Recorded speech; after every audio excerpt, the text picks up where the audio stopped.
Ok, here we go. On est de retour. Couscous Piri Piri, épisode T'as 78. vu, on réagit aux demandes du peuple? Et moi, c'est pas fait exprès. Les gens ont demandé un nouveau background. Ouais. Puis Alors, t'as un nouveau background. ils en avaient marre de voir les dessins de ma fille. Ah, mais ouais. Moi, il est encore plus beau, mon background, quand je suis tout seul. Ouais.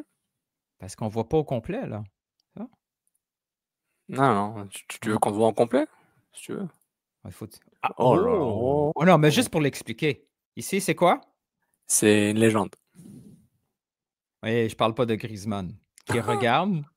Ça, c'est Griezmann. Et ça, c'est... Futur CF Montréal. Ça, c'est Eder. C'est le roi Eder. Le joueur qui m'a fait crier le plus fort de toute ma vie. Quel moment fantastique. L'autre côté? José. Ah, il est jeune, là. Il est tout jeune, hein, le Special One. Special One. Ça, Mais c'est sa version aigrie, là. C'est la version où il a moins de cheveux, là. Il commence à ouais, là, il est à son pic, là. Son pic. Il glisse sur ses genoux, tout. Boum, boum, boum, boum, boum. Fait que t'as pas amené ton micro dans tes nouvelles installations? Non, pas pour aujourd'hui, non. Le podcast continue d'être propulsé par Rode et sponsorisé par Excellent Photo au 5387 avenue du Parc, mais c'est Nilton qui a la technologie pour aujourd'hui. Donc, avec son joli Rode NT. C'est quoi? Montre un peu le logo là. Rode, montre Rode NT USB. Voilà. Bravo. Donc voilà, revenu au coup sur Piri-Piri, je pensais qu'on aurait le temps de parler de Netflix et Prime et. Non, j'ai commencé une série hier. J'ai commencé une série. Attends. C'est quoi le nom? Castlevania. Non. J'ai recommencé, je suis sur YouTube. Moi, c'est ça. Dès que tu commences série noire, je vais écouter tes bonhommes. Mes bonhommes. À l'aube de l'Amérique, comment ça s'appelle en français? En anglais? America, machin, là. Ah, merde. À l'aube de l'Amérique. C'est quoi ça? C'est comme une espèce de conquête du Far West, là. Il y a des Mormons. C'est pas Primeval, American Primeval? Ouais, je pense que c'est... Oui, exact. C'est super violent, là? Ouais, j'ai vu un épisode, puis... Ouf! C'est genre gun, lynchage, scalp, tout, là. Tout. Ouais, le scalp. Tout. Finalement, on est dans une société très pacifique. Ouais. C'est pas si loin que ça, hein? 1850, 60, c'était hier, hein? Ouais, c'est 4 générations, Team America, F yeah. Ouais, j'ai commencé ça hier. Moi, rien de nouveau, honnêtement, là, YouTube, là. J'ai découvert un concept qui utilisait sur, je pense que je l'ai vu sur TikTok ou YouTube, là. On peut en parler après. Sur comment les gens peuvent parler de sujets. Attends, c'est une façon d'avoir des discussions intéressantes. Je vais essayer d'en parler après, si j'ai le temps. OK. Non, voilà, on n'a pas grand-chose à dire, là, je pense. Non, on s'en va tout de suite à la semaine Marie-Victorin? Semaine Marie-Victorin, oui. C'est l'épisode où Newton va parler, et moi, pendant 45 minutes, je vais juste faire Oh oui, dis-moi encore, il y avait un ballon sur le terrain. Oh oui, dis-moi. Ah, des fois, il y en avait deux. Parce qu'il y avait du Gatorade et de l'eau en même temps. Oh my god. Allez, passe le jingle. Allez, jingle, yalla. Je vais t'expliquer. Ils sont pas au niveau, les arbitres. Vous écoutez Couscous Piri Piri.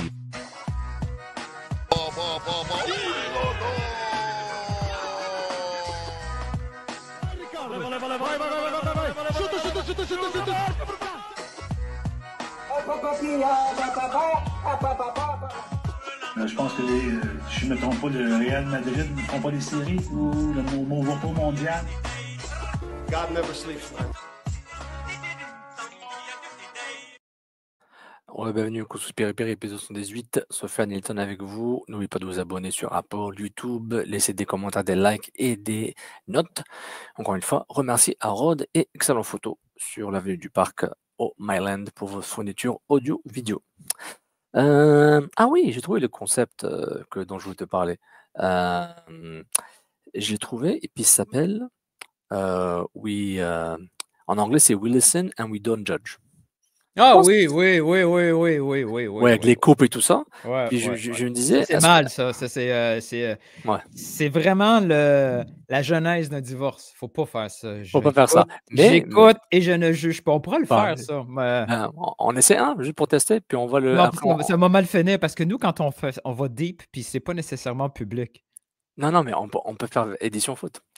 Donc, on écoute et on ne juge pas. On peut. OK. On écoute et on ne juge pas. OK, on écoute et on ne juge pas. On aurait dû faire ça au préambule, hein? C'est raté, hein? Non, mais on parle foot. C'est une question foot. C'est foot. On écoute et on ne juge pas. Ah, OK. T'en as un de près ou tu fais juste sortir le concept et t'as rien? Est-ce que t'en as un? Je peux en trouver un. Je suis proche de finaliser un. OK. OK, mais on fait un test. On écoute, on ne juge pas. Je l'avais déjà dit avant. J'avais dit avant que José Martinez était le 3e meilleur attaquant de l'histoire du club à MLS. Attaquant, pas buteur. Oui. Je vais changer cette donne, peut dire José Martinez est le 2e meilleur attaquant de l'histoire du club. Après Di Vaio. On écoute, on ne juge pas. Donc, il y avait Di Vaio, Drogba, Martinez, je suis prêt à dire. L'échantillon est tellement petit. Je sais. Tellement petit. Comme c'est un test, je pense que j'abuse un peu de. J'étire un peu j'étire un peu trop la sauce. Mais c'est un peu ça le concept. Jouez avec nous sur les commentaires. OK, je vais aller dans un très deep, OK? Vas-y. OK. On écoute, mais on ne juge pas. Tu te souviens quand Wilfried Nancy est arrivé à Montréal comme coach principal? Oui. J'ai été un des premiers à commencer à brasser un peu la soupe pour dire Coach of the Year candidate, tout ça. Puis je me souviens que Red, je trouvais que c'est trop tôt, tout ça. J'ai vu venir le hype longtemps à l'avance. Peut-être parce que je suis un gars qui aime les contradictions. Je trouve que la performance de Nancy à Montréal a été surévaluée par l'histoire avec Joey Saputo. On écoute et on ne juge pas. Le hate que je vais avoir, là. Pas mal. Puis je vais mettre un petit sous-chapitre à ça, OK? On sous-évalue énormément l'impact d'Olivier Renard sur cette saison-là et les performances sur le terrain. On attribue beaucoup à Nancy. Je ne dis pas qu'il est nul. Moi, je pense qu'il est dans sa saison de 3 MLS. Mais ici, à Montréal, on surévalue de beaucoup cette dernière saison à cause du TLC, du match TLC avec Joey Saputo. On écoute et on ne juge pas. Pourquoi on joue à ça? C'est dangereux. C'est dangereux. On écoute, on ne juge pas. Et je vise pas les gens qui parlent sur Twitter. Tout le monde parle sur Twitter depuis un bout, là, mais essayer d'évaluer Vrioni et Owusu et donner une idée à quoi ça va ressembler, c'est ridicule. C'est une opinion, mais c'est bien donner une opinion, mais à un moment, il faut juste. C'est OK de dire. OK, on va arrêter, on va se mettre dans la merde. C'est OK de dire. J'ai plein d'idées tout d'un coup. Là. Voilà, on a fait un pilote, on écoute, on ne juge pas. Mais voilà. Les connaissances footballistiques de. Non, mais en général, je trouve, par ce que je disais, je trouve qu'on va beaucoup trop.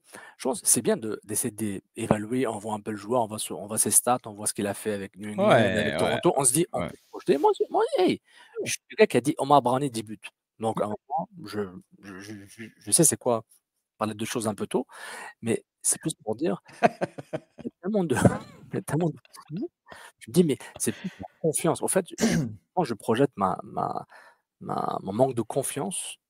Comment je suis gêné de voir les gens aussi confiants et peut-être je suis un peu jaloux. Mais comment ils sont confiants à dire ça? Mais c'est incroyable. Je me sens bête. Facile. Ouais. C'est super facile. Question pour toi. Vas-y. On est jeudi, midi, avant... spoiler, je n'irai pas à Marie-Victorin à 4h30 l'après-midi. C'est loin de la Rive-Sud.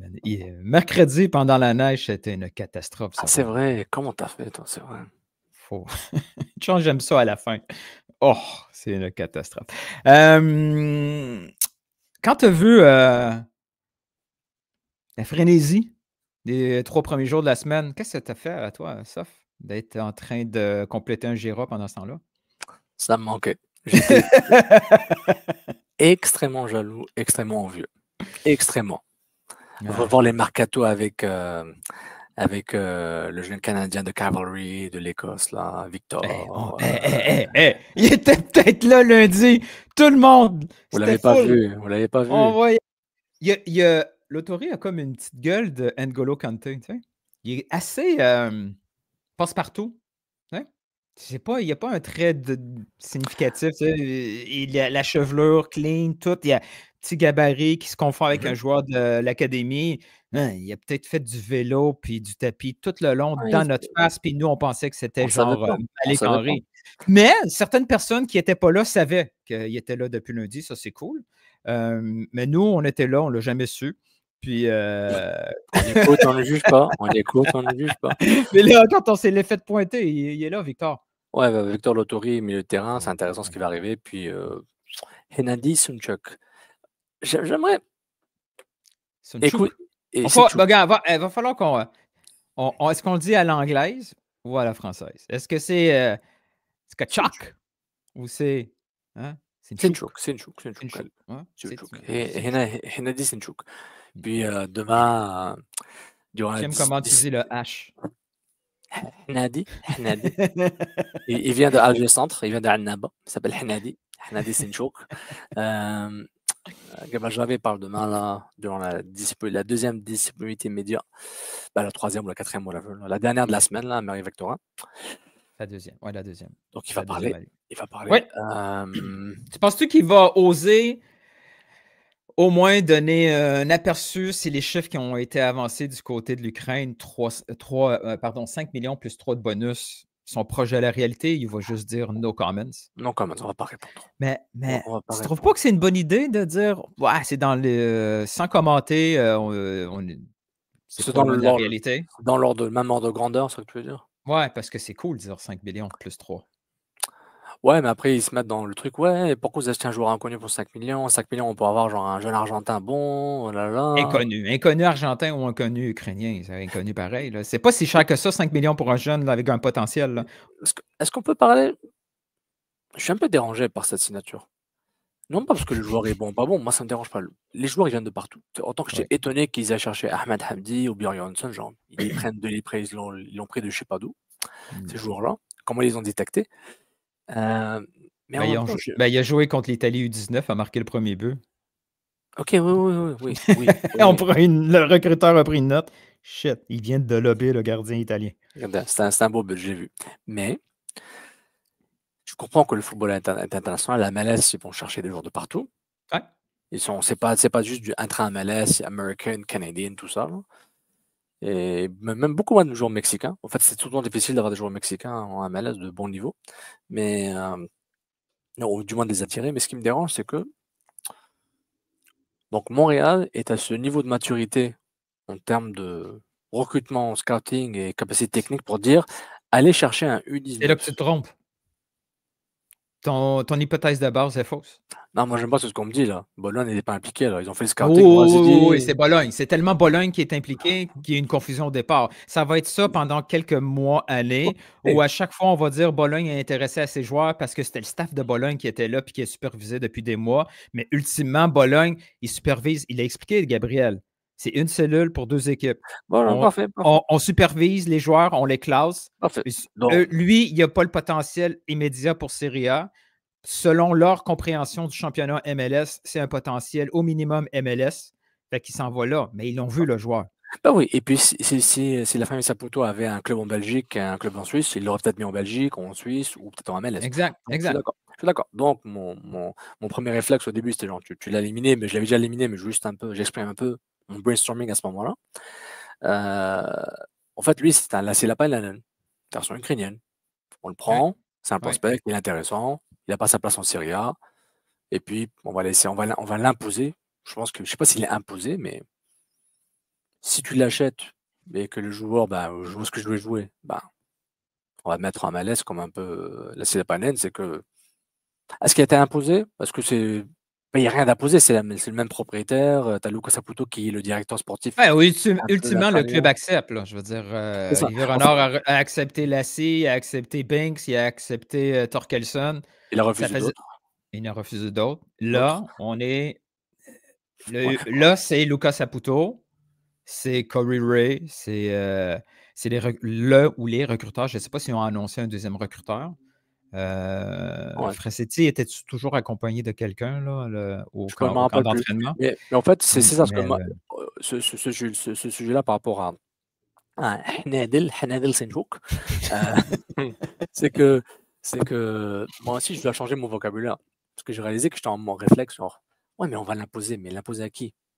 Oliver Renard n'est plus là, il n'y a plus de, comment dire, de entité externe de la famille Saputo, qui n'est pas externe, mais qui n'est pas genre 100% aligné avec la Mais vision Bologne de ouais, l'Olympique. il y a un externe, mais présentement, on est tous C'est un dans le amnégatif, même. là. Ouais, c'est ça. Tu sais, Corey Ray, là, Laurent Courtant, on Ouais. est tous d'accord. Là, tu sais. Éventuellement, il va y avoir des frictions Ouais.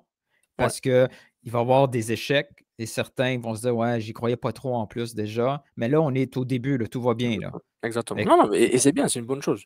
C'est juste que moi, je ressortais de mes réflexes quand je l'ai vu, je dis, ouais, mais de quoi Mais Montréal va chercher j'aimerais. un jeune c'est pour- Ukrainien? Mais Ouais, mais j'aimerais c'est dire, pour, c'est mais pour ça que je me dis que Gabriel devrait profiter de la situation pour expliquer le parler processus. d'investissement. Ouais, et ce processus, il peut l'expliquer. J'ai un mec qui m'explique, ok, Sinchuk, la cellule, il va dire la cellule de Bologne l'a identifié. Ouais. Ensuite, on l'a signé. On a besoin Ouais. de tout ce Mais qui est après, il entre pourrait les deux, dire là. c'est notre plus grand. Pour l'instant, c'est en termes de frais d'acquisition pour un transfert, c'est notre plus gros investissement. On y croit. Investissement. Tu sais, on peut On y croit. commencer à dire, sans Mais nécessairement, parce que c'est la MLS, je pense, qui interdit la publication des chiffres. Ce n'est pas nécessairement les clubs, c'est contrôlé par la MLS. ouais. Mais Montréal a besoin de lancer ce genre de message-là. On investit. Voici nos prochains investissements. Les U22 qu'on a fait jusqu'à maintenant étaient un peu par défaut. Campbell avait déjà un contrat U22, on est obligé de l'assumer. Sunusi, de ce qu'on comprend, ils ont appris à peu près qu'il y avait ce tag-là disponible. Ils l'ont mis pour des fins budgétaires, c'est tout. Ouais. C'était pas vraiment un recrutement avec la vision U22. C'était plus ou moins connu dans l'organisation. Maintenant, c'est pas juste connu, c'est devenu une stratégie. Tout à fait. Neil a été acquis dans cette stratégie-là. Sinchouk est acquis un mercato international avec cette stratégie-là. Et ce qui va être intéressant à voir, c'est est-ce qu'ils vont libérer éventuellement Sunusi pour lui donner ce leverage-là? Et si Gabriel arrive en disant clairement, en alignant le narratif du club, on investit peut-être pas de la même façon que les autres clubs, mais nous, notre stratégie d'investissement, c'est là, avec des avantages budgétaires énormes. Sinchouk qui est là pour 5 ans à un cap hit de 150 000. Oui, mais j'aimerais S'il juste marche, c'est un coup de génie. Là. Mais j'aimerais juste ajouter une chose, c'est que là, tu me parles on change Senchouk par Mohamed, par Mamadou, Oui, par oui. Jorge, mais Non. ça change pas que c'est un recrutement. Non, mais tu peux un jeune joueur U19, U20, mais ça change pas que c'est pas un besoin qui vient du CF Montréal tel quel, dans le sens.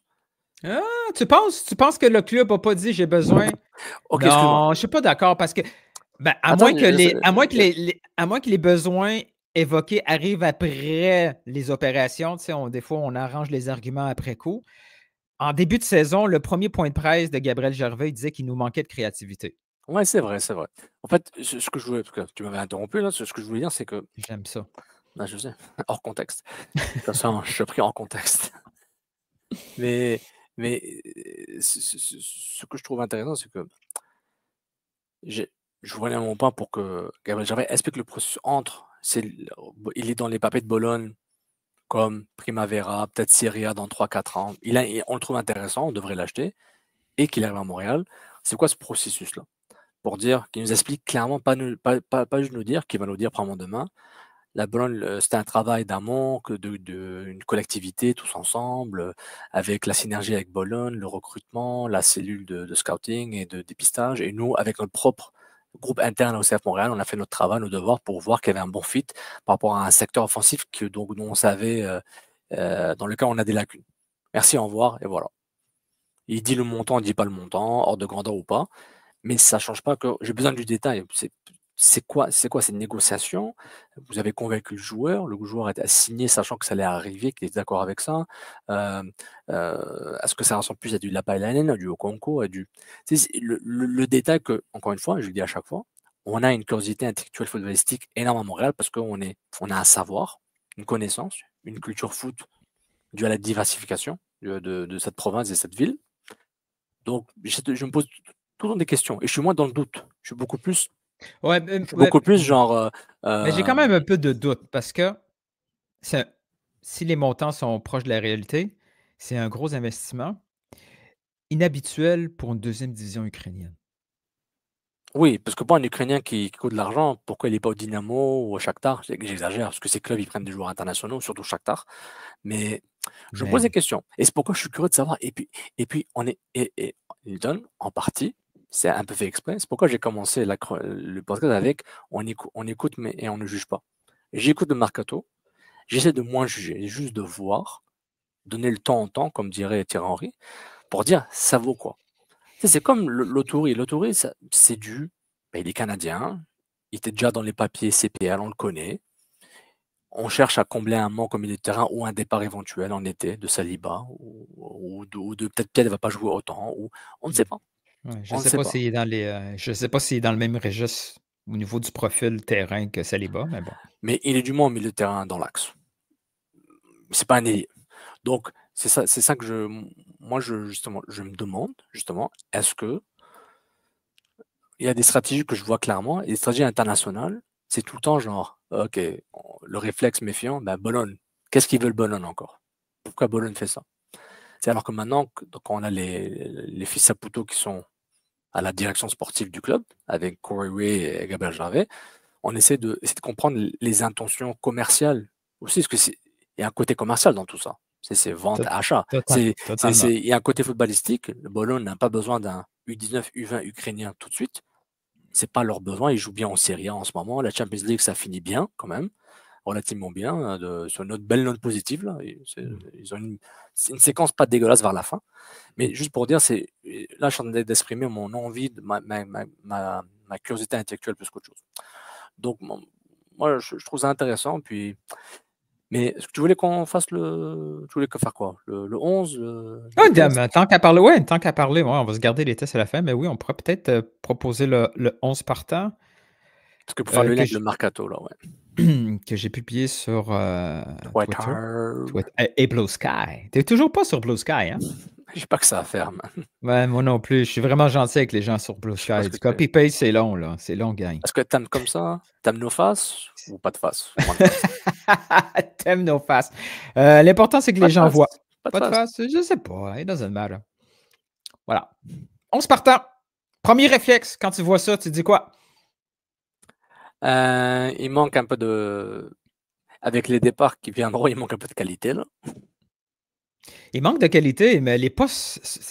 Ils sont doublés. Il y a beaucoup de monde. Il y a beaucoup de monde. S'il manque de qualité, ça veut dire qu'il y en a qui doivent sauter. C'est ça le plus gros problème de ce 11 partants. Parce qu'à chaque poste, tu vois, ils sont doublés. Il y en a surtout, il va y avoir du ménage, là. En haut, il y a beaucoup trop de monde, éventuellement. Entre Opoko, Ibrahim et Yankov, on va voir. Hein. Yankov, je pense qu'il est plus avec Douk quand il joue. Ouais, mais là, déjà qu'il n'y avait pas assez de place pour écrire Adedonkun au complet, imagine si j'avais mis Yankov en dessous de Clark. Yankov, c'est weird. Le gars, il joue pas pendant 3 mois, off-season, puis il arrive blessé. Qu'est-ce qui se passe? Ouais, c'est bizarre. Mais qu'est-ce qui se passe? Comment ça se fait qu'il arrive pas prêt? Je veux dire, il peut pas avoir été blessé, là. Il récupère juste pas. Qu'est-ce qui se passe au niveau physique, ce joueur-là? Et à quoi servent les tests médicaux avant? Come on! C'est impossible que le gars arrive puis il n'y a pas la capacité physique de débuter ce Non, camp-là. mais c'est décevant en plus, surtout que c'est vraiment un joueur qui me donne un peu d'espoir. Oui. Parce Oui, que le profil est là dans le sens genre, on voit le fit, milieu offensif, fluide, prend des risques, a une belle Ah ouais, frappe. mais Et je me dis, si Yankov avait réussi, on n'aurait pas eu Clark. Ah oui, c'est ça. Et je suis vraiment embêté par ça. Mais lui, c'est un point. Lui, on va apprendre. Il va parler dans un article, dans un journal bulgare dans quelques mois, puis il va nous dire ce qui s'est passé. Hein. Genre, c'est pas compliqué. Hein. C'est C'est vraiment bizarre, tu sais. Je veux dire, il a fait du vélo 2 jours et demi, tapé un peu le ballon sur le mur. Le gars, il a Donc, est-ce que toi, tu penses aucune que raison pour. tu penses que tout le monde nous ment entre le club et lui, Non, genre qu'il est blessé? non. Enfin, Il est blessé. on écoute, on Bon, ne juge pas. On écoute, mais on ne non, juge pas. pas qu'il est blessé, c'est qu'il n'est pas apte à s'entraîner avec les autres. Il est à Ouais. un niveau inférieur. Puis même Herbert, ce que j'ai mis en doublure de Saliba, il T'es peut pas être. impressionné? Ouais, c'est un joueur de foot. Ah, ok. Tu t'aimes bien? Ouais, c'est. Is good? Is that good? Tu sais, il y a des joueurs qui impressionnent au look. Tu sais. Je me souviens la première fois que j'ai vu Offort en entraînement, il fait Oh, OK, je comprends pourquoi vous l'aimez. Ben, après, il touche au ballon puis il est nul. Mais c'est pas le cas d'Herbert. Herbert est moyen bon partout. Physique, touche, vitesse. Défensivement, il peut faire le travail. Offensivement, il peut prendre la place de Touk. Il est là sur le côté. Il a tout fait. Donc, il est C'est là un intéressant. peu par défaut, mais il pourrait être un peu partout. Il pourrait être facilement un peu Donc, partout. ok. En Donc, défense, les gardiens, Johnson, il est petit ouais, ou les deux autres sont très grands. Il est petit, Johnson. Mais non, c'est pas grave. Il ne jouera jamais. Neil, là, que j'ai mis derrière Alvarez, toute la semaine, il n'a pas participé aux entraînements. Blessure mineure, mais c'est long, son affaire. Il fait des exercices de oui, renforcement, probablement puis pour un genou, là, de ce que mon expertise médicale et physio, elle est proche de nulle. Mais les exercices ressemblaient à un renforcement. Donc, est-ce que tu aurais il dû va dire arriver avec mon un peu en expérience retard. de T'aurais dû dire avec mon expérience de 100 épisodes de ER Dr. House. et Dr House, je suis pour vous dire que c'est le genou antérieur crucial tendon degré 2, donc il reviendra pour avril 2025, mi-avril. Jaban, moi je l'ai toujours aimé. Et dans les entraînements, c'est pas beaucoup, là, c'est un échantillon de 3, dont un mini-match puis un entraînement de match au complet. Il est peut-être un peu vieux pour dire qu'il a un bon potentiel parce qu'il a déjà 23 ans, mais techniquement, il est intéressant. Oh oui, moi j'ai tout le temps bien aimé et je trouve, oui, honnêtement, tu l'as trouvé, il a une aisance technique Ouais. qui me bluffe. Je dis, ah, mais parce qu'il n'était pas milieu de terrain à un moment donné Ouais. dans son Écoute, profil. hier, ils ont fait un 3-4-3 contre un 4-2-3-1. Puis LP l'a bien dit, hein, 4-2-3-1, c'est la formation de Bologne, by the way. Donc, pour ceux qui pensent qu'on ne jouera jamais à 4 en derrière, spoiler, ça va arriver. Et le complot continue. Jabang a joué un peu à la place de Piet, de temps en temps, Mhm. dans ce modèle-là. Puis il y a eu des séquences où c'est lui qui faisait la dernière passe, là, parce qu'on a beaucoup pratiqué les fameuses passes dans les espaces. Là, Ouais. derrière la défense, ça a été des exercices où il y en a eu beaucoup, beaucoup de séquences comme ça. Puis, je te dis, là, ces passes comme ça, elles étaient justes. Il y avait une créativité. Il est intéressant. Dans le nouveau foot, où on demande des défenseurs, je ne sais pas si tu as vu au moins la séquence Manchester United en fin de semaine où Lisandro, tu sais, Ouais. on demande souvent aux deux défenseurs, gaucher et droitier, dans une défense à 3, là, de devenir des fois des milieux. Là. Ah oui, D'arriver. Quand on est installé en haut, quand on clairement. est installé dans le dernier tiers, ça devient une autre option pour créer des situations de danger. Exactement. Tout à fait Lui d'accord. est capable. Puis je trouvais qu'il hésitait moins dans ses prises défensives. Oui, puis c'est un joueur que je dirais pas qu'il me laisse sur ma faim parce que j'ai pas des attentes parce que je l'ai pas vu assez jouer. Maman, est-ce que c'était contre Columbus quand ils sont là, ils mettent la réclame morale qui joue, Jaban, Ouais, tu te rappelles? il sort à la mi-temps, Ils sont à mi-temps, mais oui, c'était un peu injuste.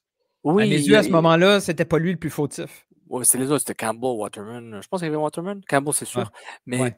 Mais oui, il a fait des erreurs, là, c'est pas grave. Mais il a une certaine prestance. Que là, je vois avec les yeux, là, ce que je vois, un peu comme Herbert, une prestance, je vois technique, etc.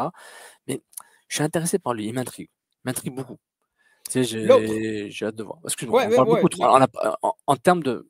Je pense qu'on aime trop parler de notre équipe. On a fait 15 minutes sur la doublure de Campbell. On a battu un record dans l'histoire du serpent de parler de Jabang. Mais si c'est le genre de joueur qui pourrait profiter, tu sais, mettons, il y a une série de blessures en défense centrale, il s'installe, il joue 3-4 matchs, puis on dit « Oh shit, on peut plus l'enlever ». Ça pourrait être ça. C'est un bon point.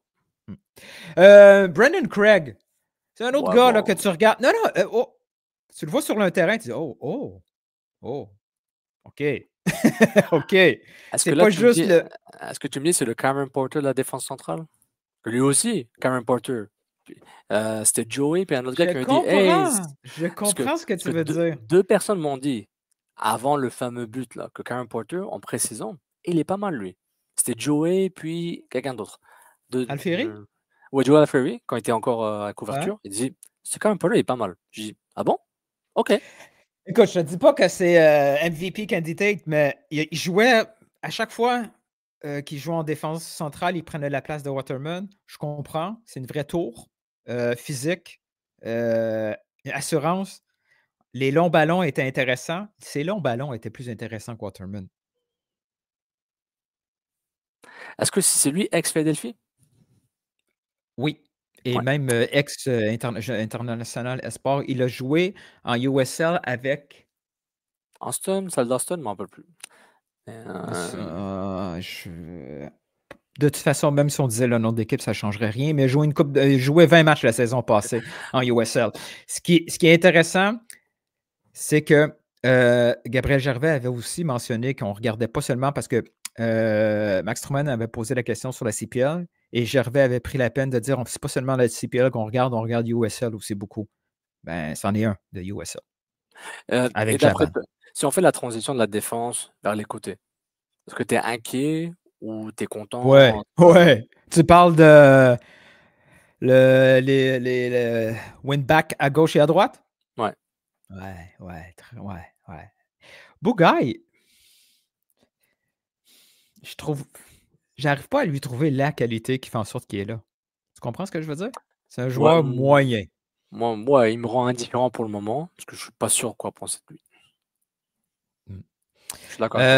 Petrasso, je suis pas sûr qu'il va rester. Ouais. Vraiment pas sûr. Ben justement, j'aurais tellement voulu être là, Marie-Victorin, parce que j'aurais voulu voir Silly, j'aurais voulu revoir Pierce Petrasso. Mais regarde, moi, ce que je suppose, OK? Bon, ils sont allés chercher Petrasso comme invité parce que c'est un gars canadien qui occupe cette place-là. Dans le pire des cas, c'est lui la doublure. Silly, c'est pas un défenseur, là. Il est même pas proche. C'est un allié. C'est comme si on avait décidé de convaincre Opoku de jouer à gauche. De convaincre. Comment il s'appelle? Le Dominicain qui était venu, le Costa Ricain qui était venu avec Duke, qui est parti à Chicago. Ah oui. Ah merde. Lui. Voyons. Quel blanc. Est-ce qu'on est nul? Oui, exactement. C'est exactement ça. C'est exactement le même profil. Puis Silly fait plus de sens si, tout d'un coup, on se retrouve en 4-2-3-1 parce qu'il devient une option à gauche. Lasseter, exactement. C'est un Lasseter. C'est exactement ça. C'est un ailier qui devient latéral contre son gré dans un 3. Et l'inverse, c'est vrai pour Pierce parce que Pierce, quand il jouait dans l'équipe à 4, il jouait pas comme... Toi, tu dis Pierce.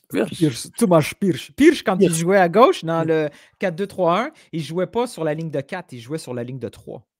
Intéressant. 4-2-3-1. Wow, un pur ailier. Mais c'est un latéral, lui.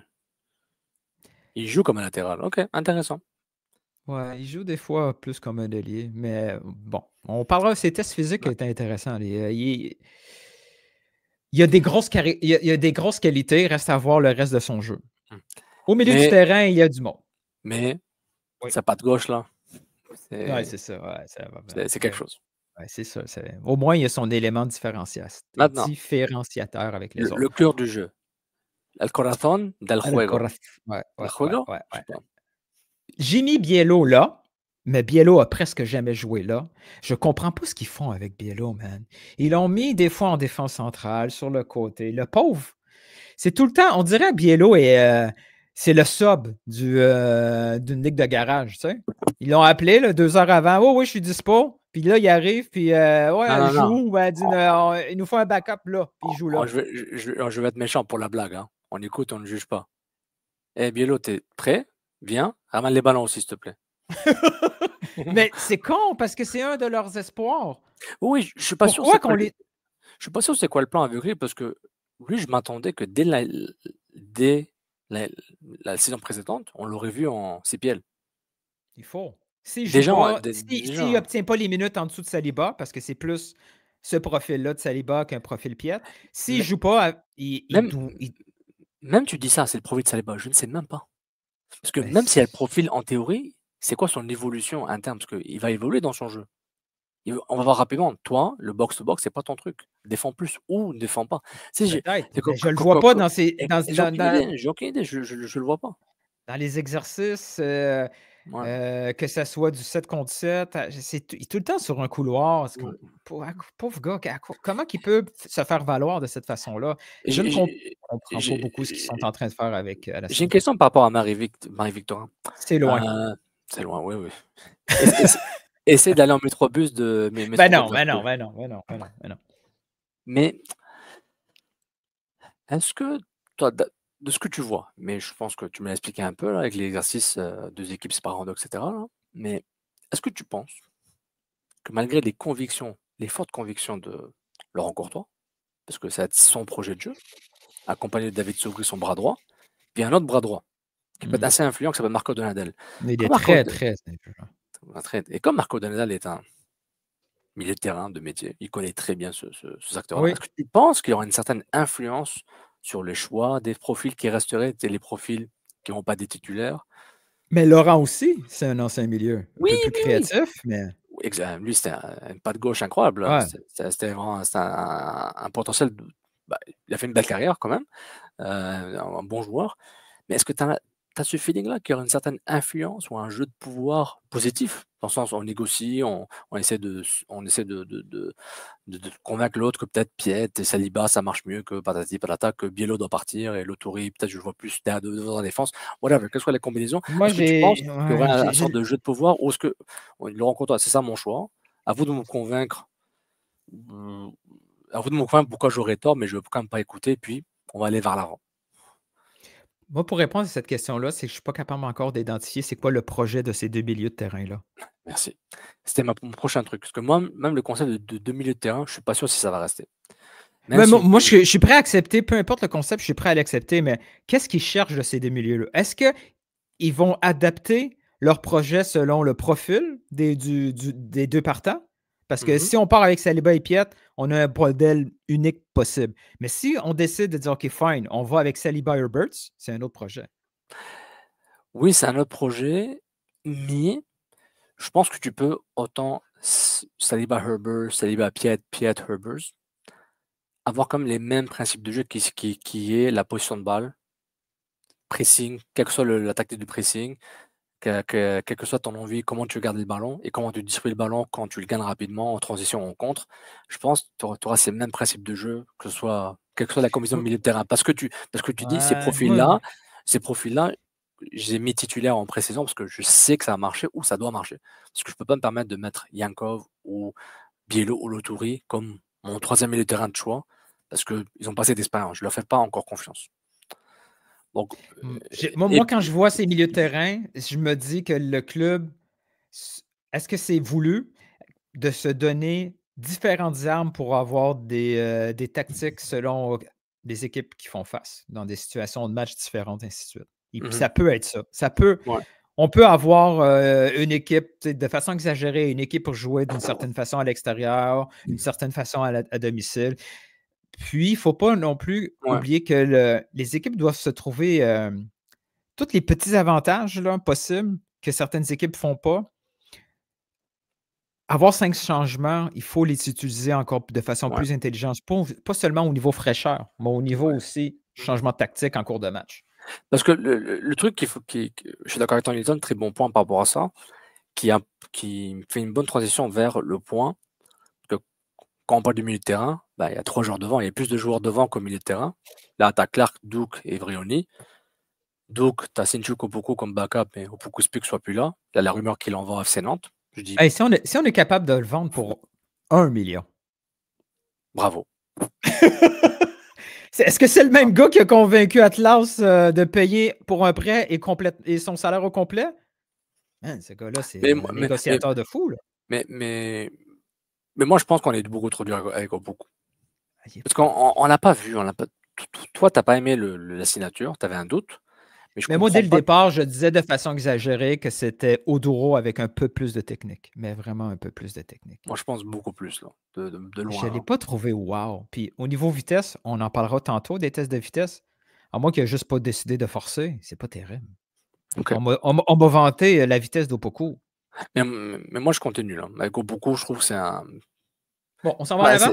c'est pas un gâchis, Opoku, mais c'est plus. J'ai l'impression qu'on le met de côté comme si c'était une sous-merde, alors que genre, il n'a rien fait mal à personne. Non. En tout cas, Opoku, c'est un allié, puis on joue sans allié. Mais peut-être qu'on va Ouais. jouer avec allié. Ouais. Clark Duke encore.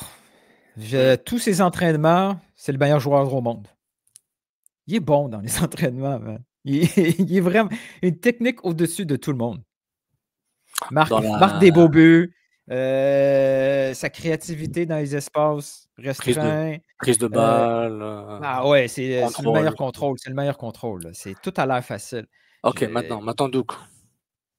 Il te déçoit? J'ai l'impression qu'il te déçoit. Là. Mais pourquoi je vois pas ce Duke-là en match? Un Duke, c'est. Ouais. Peut-être qu'en match, c'est quand je. Ce qui me déçoit de Duke, c'est qu'il abandonne en match. Il abandonne certains duels, il abandonne certaines responsabilités. C'est ça que je vois en match qui me déçoit. Ouais. Et des fois, des prises de décision connes, des trucs à très bas pourcentage de réussite qui ne vaut pas la peine. Mhm. C'est ça qui me déçoit en match. Mais il y a tout ce qu'il faut pour être le meilleur joueur de cette équipe. Ouais. Le meilleur joueur de cette équipe. Ouais. C'est lui qui pourrait l'être. Son plafond, c'est le plus haut. Non, je suis d'accord. Est-ce qu'il tombait dans une certaine facilité parce qu'il n'y avait pas de concurrence? Et là, on arrive avec Shinjuku. Oh, là, c'est directement un concurrent pour lui. Là. Directement. Oui, surtout qu'il n'est pas venu pour cirer le banc. Je dis pas qu'il va jouer 30 matchs, Shinjuku, mais je suis pas en désaccord avec toi, là. Mais je suis intéressé. Ouais. Mais c'est ça. Shinjuku, c'est un allié. Patte gauche, jouait sur le côté droit pour tomber, pour couper à l'intérieur, faire un attaquant intérieur. S'il joue essentiellement de cette façon, être milieu offensif, côté droit, ça fait à peu près la même chose. Tout à fait. À condition que, dans le couloir droit, un gars comme Marshall Ruti devienne vraiment le danger du couloir. Oui. Donc, ça va être intéressant de voir combien de temps que ça va prendre pour qu'il puisse s'installer. Oui. Parce qu'on on voit ce qui va arriver, genre Ruti, Marshall Ruti, Duke, pardon. Marshall Ruti. Qu'est-ce que j'ai aujourd'hui là? Marshall Ruti, je vais remettre la photo pour que les gens voient. Marshall Ruti avec Shinjuku, Pierce avec Clark, on va voir le classique, on combine. On va voir le classique, on combine, le overlap, comme on va dire en anglais, les centres vers les grands Vrioni, les grands Wosu, Ibrahim qui est pas dégueulasse dans la surface, là, qui se déplace pas mal, qui se déplace bien, etc. On va voir ce genre de choses.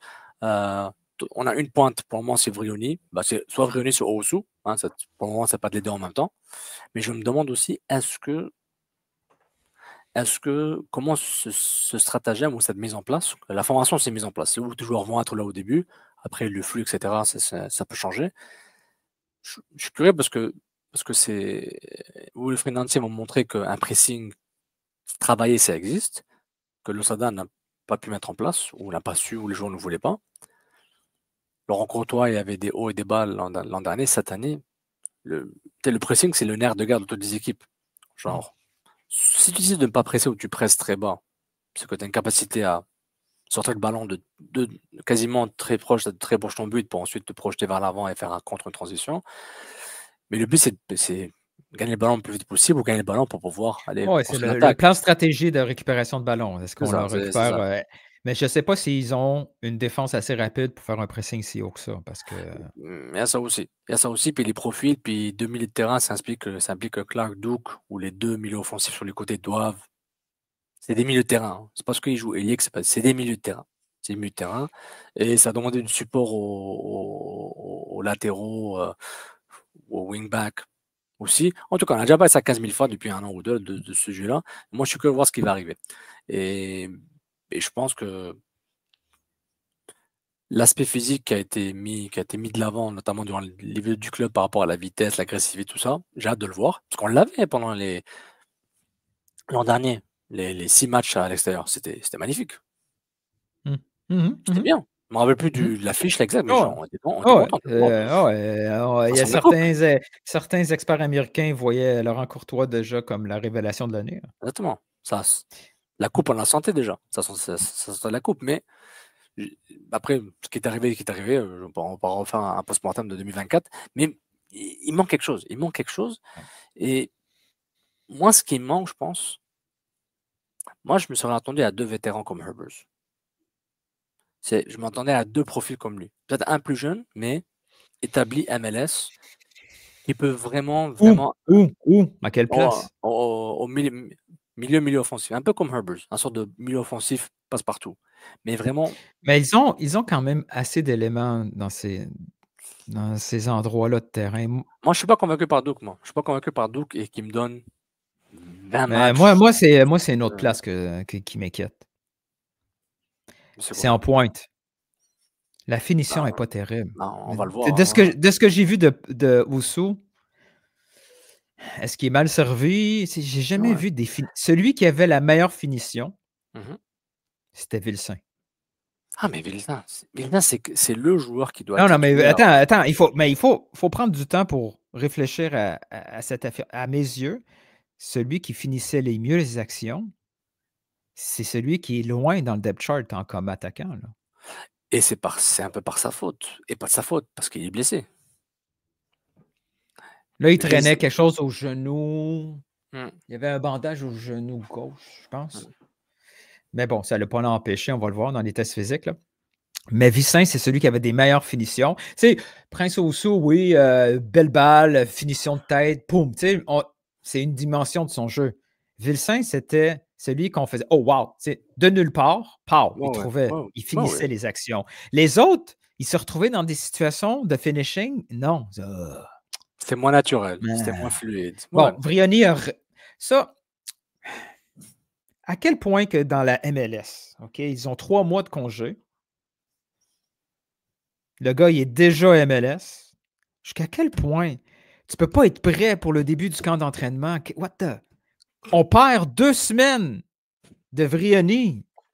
Okay. Comment ça se fait? Est-ce que tu exprimes ta frustration de ne pas le voir ou ta frustration du manque de professionnalisme potentiel? Non, je sais pas si c'est professionnel. Non, c'est pas ça que je sous-entends. Moi, c'est la préparation. Ce gars-là, élément clé de la saison, il part avec 2 semaines de retard. Ouais. Là, si jamais on ne marque pas de but, on dit oui, il est pas. On va nous sortir les justifications en disant il n'est pas totalement encore prêt. Ouais, mais ça, c'est pas de ma faute à moi qui n'est pas encore prêt la saison. Chaque match, une fois qu'il est joué, tu n'as pas une deuxième chance. Là. Si tu as décidé que ta pointe d'attaque d'épée, c'est lui, puis il arrive. Il arrive une semaine en retard, fait que pendant 2 semaines de temps, il n'est pas dans les mêmes exercices que ses coéquipiers parce qu'il fait de la récupération du individuel. Non, mais c'est décevant. Il doit avoir des protocoles d'intégration du moment qu'il n'était pas en Floride. Il ne peut pas passer par la même volumétrie dès le début. Attends, j'ai trouvé le premier match là. C'était quoi le premier match là? Cincinnati? L'an dernier. Parce que j'ai de voir Martinez, c'était pas Nashville. Seattle, c'est une raclée. Chicago, Miami. Orlando ou Dallas? Orlando 0-0, bon, ensuite Dallas, ouais. Miami 3-2, après Chicago 4-3, DC 1-0, ok, parfait. C'est ça. Je me rappelle, Orlando, il avait joué, notre ami. Attends, Martinez était rentré. Kokaro était titulaire, il était là, truc. Ouais, Martinez était rentré, je me rappelle, oui. C'est Martinez était venu en retard aussi. Il était venu en retard et il a dit. On sous-estime l'importance des premiers matchs. C'est comptable. Chaque point, le premier, les points perdus, je sais que tu fais souvent des blagues quand je dis ça. Là. Et dès qu'on part des premiers matchs, on s'en fout, c'est le début de la saison. Ouais, mais là, ils vont compter autant à la fin de l'année. Non. Moi, c'est pas que s'en fout. Je me dis, attendez, s'ils en perdent 10 de suite, ben, le premier et le deuxième, il fallait pas les perdre non plus. Je suis d'accord. C'est pour dire, il faut pas qu'on panique à chaque fois. Mais oui, tu peux pas faire 0-7 là. Tu peux pas commencer 0-7. C'est pas bien. Ça, je suis d'accord. Donc voilà, c'était le 11 partant. À voir s'il va y avoir d'autres éléments qui vont s'ajouter. Puis très, très hâte de voir comment Laurent Courtois va s'essayer de temps en temps en 4-2-3-1. Si ça devient la norme, il y a des défenseurs de trop. Parce que là, en ce moment, on est en mode découverte. Là. On attend. Et c'est bizarre qu'on attend parce qu'il y a le 11.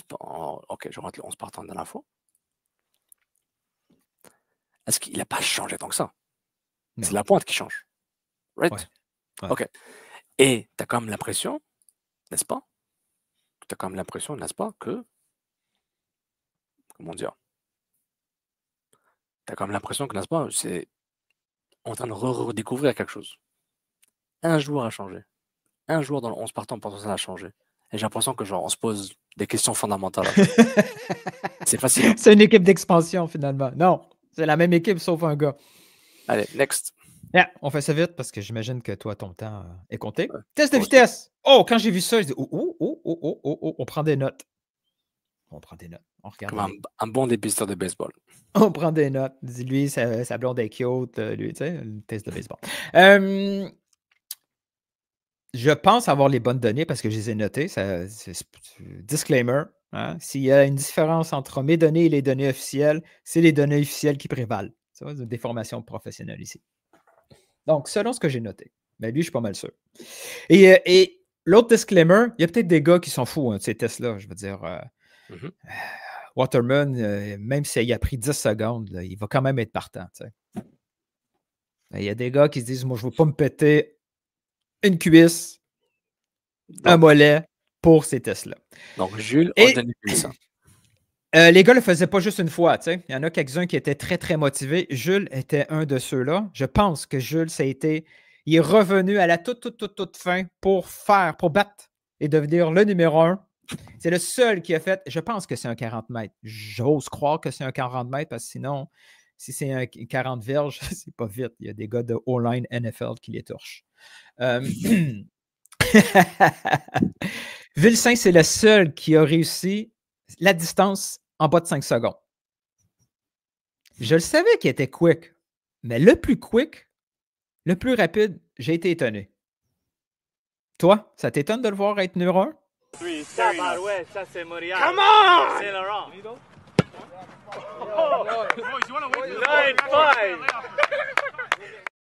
Tabarouette, c'est Montréal. Non, je n'étais pas. Peut-être je l'aurais vu deuxième, mais beaucoup premier, mais. Voilà, mais oui, je peux être. Moi, je suis pas très bon de voir la vitesse des gars en match. J'ai beaucoup de misère, donc ça m'a aidé. Est-ce que tu sais pourquoi? Tu te rappelles son but contre Dallas? Le deuxième but? Il va du milieu de terrain, il passe le ballon, puis il file la course de 50 mètres pour se retrouver à côté de Kokaro. Donc, avec ces qualités-là, il ne peut pas être milieu offensif. Dans le schéma désiré par Laurent Courtois, où il veut qu'il prenne les espaces derrière les défenseurs, il faut qu'il soit en pointe. Fait que lui, il pourrait être le joker. Tout d'un coup, c'est lui qui déplace Vrioni et Osso, puis c'est lui qui s'installe comme attaquant. Oui, mais tu vois son talent, il peut jouer les trois postes. Il peut être autant en compétition avec Duke, Clark. Si on tombe en 4-2-3-1, il peut être allié facile. Il peut sa place. Et c'est pourquoi, Tony a souvent raison par rapport à lui, là. C'est que, voilà, c'est un talent pur. C'est un top, là. Tu vois, potentiellement, top player. Quelqu'un dans les estrades m'a dit j'espère que c'est 40 mètres parce que sinon je suis déçu, il peut aller plus vite que ça. Les gens qui le connaissent. Ils le connaissent.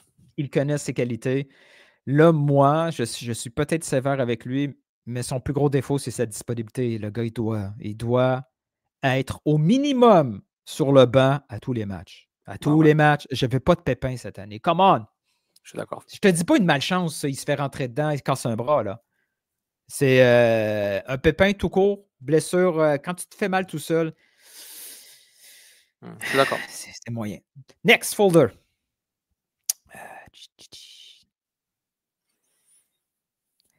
Les 3 autres, plus rapides.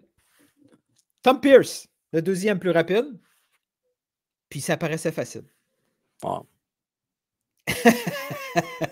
On peut comprendre pourquoi. Tu sais, tu regardes Tom Pierce et tu dis, OK, rapide, un pied gauche de fou, autant pour les centres que pour les coups de pied arrêtés.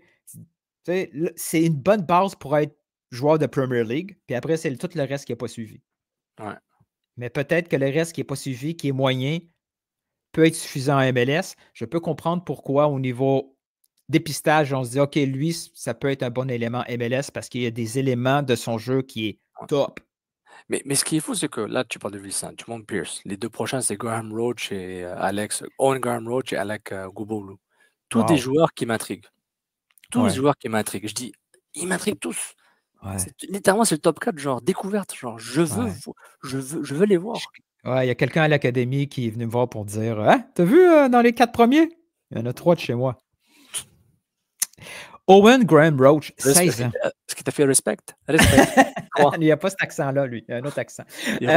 Respect, non, pas cet accent-là, pas tout. Owen a 16 ans. Il a 16 ans, Owen. Je ne le connaissais pas beaucoup. Non plus, sur le terrain, il a un nom d'un lutteur, là, WWE, là, Owen Graham Roach. Il est agressif dans le sens combatif. Super athlète. Intimidé par personne. Si on n'annonce pas qu'on le prête ailleurs, je veux qu'il soit prêté no matter where. Il ne faut pas qu'il soit à MLS Next Pro. Come on. En USL, il existe 27 niveaux. Trouvez-y un club. Là. Il faut qu'il joue. Parce qu'il joue. C'est un attaquant, donc où est-ce qu'il va jouer? Il faut qu'il joue. C'est le problème. C'est un attaquant. Je ne veux pas le voir jouer contre... Non, il faut qu'il joue. Franchement, là, puis ça ferait du bien de voir autre chose que des milieux qui sortent de l'académie aussi. Tout à fait. Gouboulou, intéressant, lui aussi. Il fait tout le temps bien. Il fait bien, puis là, on voit la vitesse, on comprend par sa vitesse pourquoi on le tente dans le couloir. Les prochains. C'est bon, dans la moyenne, Saliba, Bielo, Petrasso, Sili, Bougaï, Machalrouti. Tous les gars sur les côtés, plus 2 académies. Mais là, c'est bizarre, hein? Toujours pas de Opoku là-dedans. Il se ménage, Nilton, il se ménage. Toujours pas de Opoku? Je l'ai-tu mis ou je l'ai oublié Opoku? Je l'ai enlevé? Ah, je l'ai peut-être oublié. Ah, merde. Je pense qu'il était ici Opoku. Il était dans le troisième catégorie, OK. Je vais vérifier rapidement juste Saliba, Bielo, Petrasso, Sili, Bougaï, Machalrouti. Après, c'est Prince Owusu, Piet, Waterman. Après, le reste, là. le reste de l'équipe. Ouais, ici. Exact. OK, c'est le reste de l'équipe. Alvarez, OK. Tout le monde est en dessous de 5. Ouais, mais dans le fond, c'est ça. Je me suis trompé dans l'ordre. Ici c'est Under 5.3. Alvarez, Herberts, Opoku, Craig, Sunusi, Jesse, Campbell et Doux. Excellent. C'est pas... on commence à... On voit que le défenseur central le plus rapide, c'est Alvarez. Ouais. Les autres traînent un peu plus. Je ne suis pas étonné. Là. Il avance beaucoup vers l'avant. Il est rapide. Sunusi, Jesse Saputo. J'aurais pensé que Sunusi aurait été un peu plus rapide. Opoku aussi. Il n'y a rien de... Puis Opoku, peut-être qu'il n'a juste pas voulu pousser aussi. Parce qu'il a pris beaucoup. C'est pas à son premier coup qu'il a réussi cette performance-là. Ça a été long. Et les 3 derniers, les moins rapides, ça a été Waterman, Samuel et le Prince. Et un peu étonné par Owusu qui soit si lent. Moi, je connais pas son profil. Il est grand attaquant de pointe, mais peut-être est-ce qu'il joue comme un grand gaillard, est-ce qu'il joue comme un neuf, est-ce qu'il joue comme un Martinez, je ne sais pas.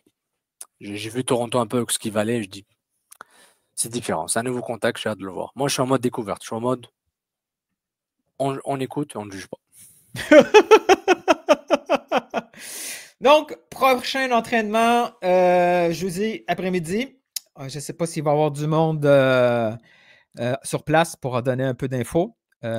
Sinon, vendredi matin, je vais pouvoir encore y être.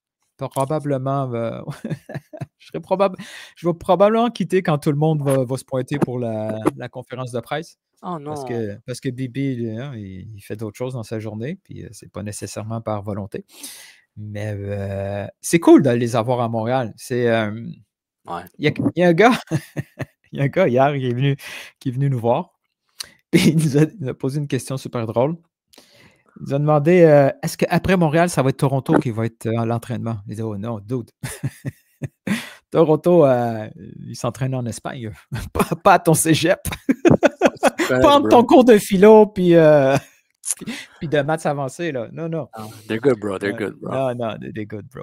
Donc, voilà. Après, il quitte 2 semaines. C'est ça, hein? 2 semaines avec les matchs préparatoires. Et c'est gonna be for real. C'est le passage traditionnel de Tampa Bay. Il faut passer par là. Et puis, la question du jour, est-ce que ça va être... est-ce qu'on va faire 6 épisodes consécutifs à 1000 vues sur YouTube? Là, on est à 5, là. Est-ce qu'on va être 6? 1, 2, 3, 4, 5. Affaire à suivre.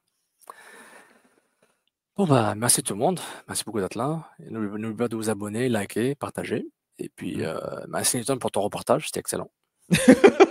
Je pensais que tu allais m'expliquer le tirage au sort de la Ligue des Champions, mais ça sera pour une autre fois. Non. J'ai rien compris. Mais tu m'expliqueras pourquoi Ruben Amorim insulte Rashford sans arrêt. Premièrement, c'est Amorim. Amorim. Deuxièmement, je pense qu'il aime beaucoup son coach des entraîneurs. Des gardiens. Des gardiens, pardon. Like Vitaly, he play center forward, no problem. Puis, il faut que Rashford soit vraiment con parce que Højlund, là, Rasmus Højlund, là, c'est tabarnouche qui est nul. Ouais, catastrophe. Affaire à suivre. Bon, ben, merci tout le monde. J'espère que c'était aussi agréable que moi de regarder Nilton. Nilton, tu peux me faire un truc Radio-Canada, genre Nilton George. Radio-Canada en direct de Marie-Victorin. Exact. Merci, Patrice. De rien, Mahmoud. Et allez. On se voit tout le monde, puis on se voit éventuellement la semaine prochaine. Est-ce qu'on va faire des réagis? Peut-être. On serait dur, hein? Ouais. Le travail est de trop, comme d'habitude. Toujours. Allez, à la prochaine, puis ciao. merci encore. Ciao.